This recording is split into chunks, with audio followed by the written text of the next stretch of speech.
দিল্লিতে পৌঁছেই গেস্ট হাউসে চলে এসেছি। পার নাইট ভাড়া ছিল। দিল্লিতেও পেয়ে গেছি আমাদের কলকাতা বিখ্যাত দাদা বৌদি hotel. Hello friends, welcome to রিমিস blog.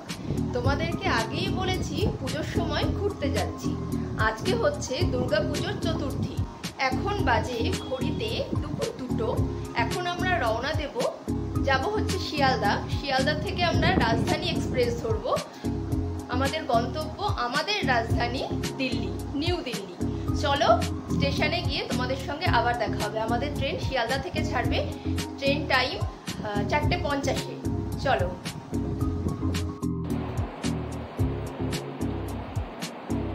Guys, আমরা এই যে স্টেশনে চলে এসেছি, ট্রেনে উঠে গেছি।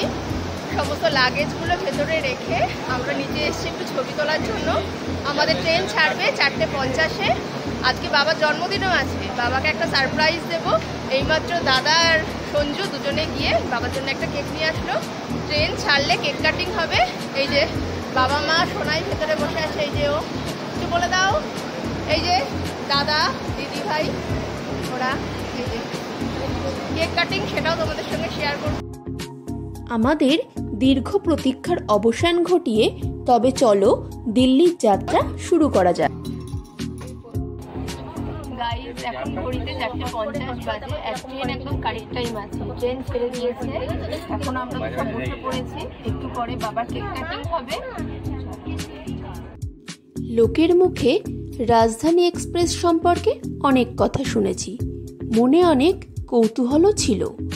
আজ মনের ইচ্ছে পূরণ হলো, বলতে পারো স্বপ্ন পূরণ। আমরা ট্রেনে উঠে পড়েছি, লাগেজগুলো জায়গায় রেখে যার যার সিটে বসে পড়েছি। নিজেরা সেলফি তুলছিলাম, খুব মজা করছিলাম, গল্প আড্ডা সব কিছু দিচ্ছিলাম। আর যেটা না বললেই নয়, রাজধানী এক্সপ্রেসের টয়লেট ভীষণই পরিষ্কার ছিল।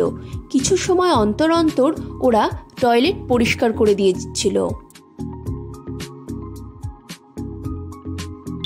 চার্জিং পয়েন্ট রয়েছে, এখানে একটা সুন্দর একটা মিরর রয়েছে।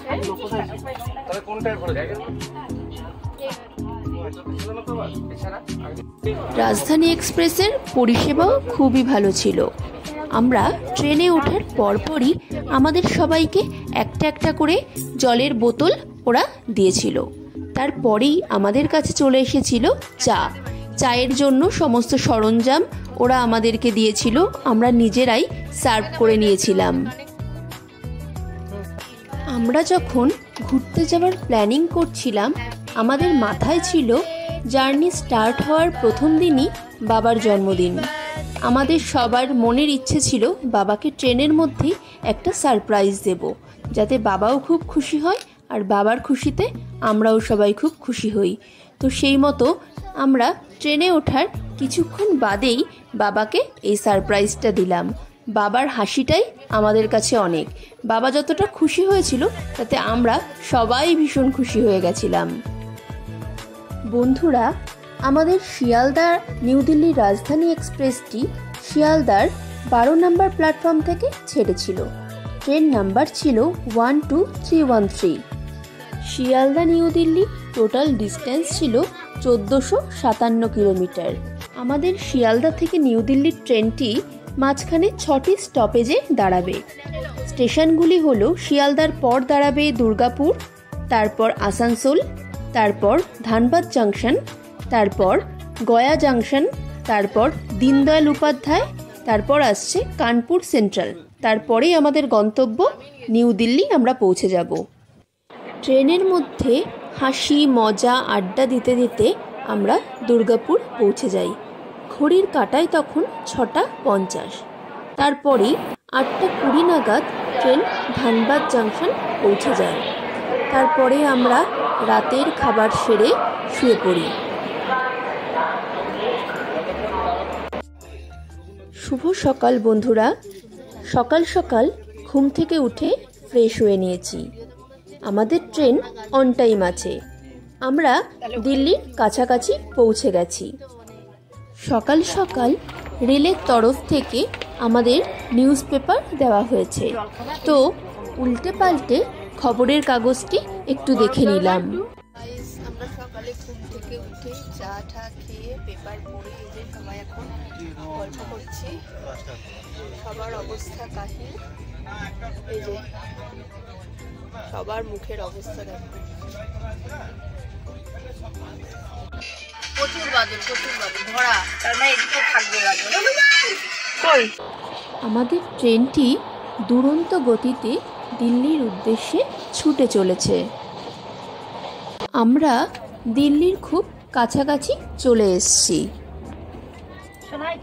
আর হ্যাঁ, দিল্লিতে আমরা যে গেস্ট হাউসে থাকবো সেই গেস্ট হাউসের মালিকের সঙ্গে ফোনে কথা হয়ে গিয়েছে। তাদের লোক আমাদের দিল্লি স্টেশনে নিতে আসবে। আমরা ট্রেন থেকে নেমে পড়েছি। ট্রেন আমাদের 1 ঘন্টা লেট আছে। ট্রেনটি দিল্লি পৌঁছানোর কথা ছিল 10টা 50 মিনিটে, তবে ঘড়িতে এখন দুপুর 12টা বাজে। এখন আমাদের গন্তব্য দিল্লির গেস্ট হাউস, যেটি স্টেশনের খুবই কাছে। জায়গাটির নাম পাহাড়গঞ্জ। স্টেশন থেকে পাহাড়গঞ্জের দূরত্ব হাঁটা পথে 5 মিনিট।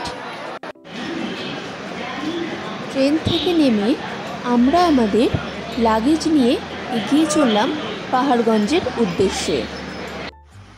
আমরা গেস্ট হাউসে চলে এসেছি। রুমগুলি খুবই সুন্দর ছিল। আমরা 3টে রুম নিয়েছিলাম। পার নাইট এক একটি রুমের ভাড়া ছিল 900 টাকা করে। প্রথমে ভাড়া একটু বেশিই বলেছিল। আমরা 3টি রুম যেহেতু নিয়েছিলাম, একটু দরদাম করে নিয়েছিলাম। তার ফলে প্রতিটি রুম আমাদের 900 টাকা করে পড়েছিল। চলো তোমাদের টয়লেটটাও দেখাই। আমরা যেহেতু পুজোর সময় গেছিলাম, ঠান্ডার সময় ছিল, বাথরুমটা ভীষণ সুন্দর ছিল। বাথরুমে গিজারের ফ্যাসিলিটিও ছিল। তারপরেই আমরা ফ্রেশ হয়ে আর দেরি না করে আমরা বেরিয়ে পড়লাম লাঞ্চ করার জন্য।